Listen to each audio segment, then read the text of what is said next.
અરવલ્લી જિલ્લાના મોડાસા ખાતે આવેલા સંઘાત સંસ્થાની ખ્રિસ્તી શાળા સામે આવેદનપત્ર આપવામાં આવ્યું છે.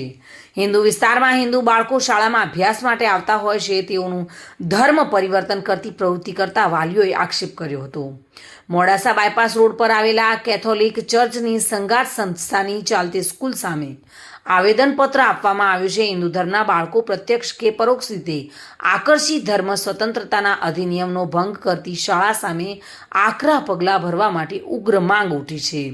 હિન્દુ ધર્મના બાળકો કુમળા માનસ પર ધર્માંતરની નકારાત્મક કરી રહેલ પ્રવૃત્તિ તાત્કાલિક અસરથી અટકાવવા માટે વાલીઓની ઉગ્ર માંગ લોકો દ્વારા ચીમકી ઉચ્ચારવામાં આવી છે કે જો આ ધર્માંતરની પ્રવૃત્તિ તાત્કાલિક અસરથી અટકાવવામાં આવશે નહીં તો ભવિષ્યમાં કોઈપણ સામાજિક અવ્યવસ્થા સર્જાશે તો તે તમામ જવાબદારી આ ખ્રિસ્તી કેથોલિક ચર્ચની રહેશે.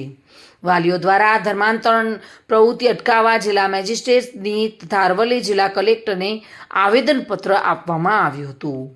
તારીખ 24ના રોજ અમે કલેક્ટર સાહેબને આવેદનપત્ર આપેલું છે.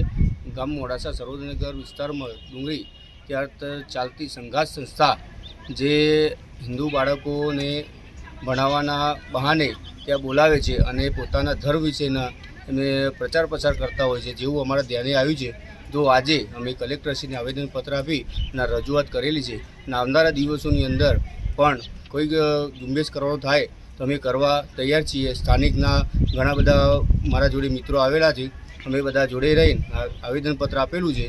તો આના ઉપર કાયદેસરના પગલાં ભરાય અને યોગ્ય તપાસ થાય એવી અમારા સ્થાનિક વ્યક્તિઓની માગણી છે. વિક્રાંત ભાટિયા સાથે bureau report, today Gujarati news.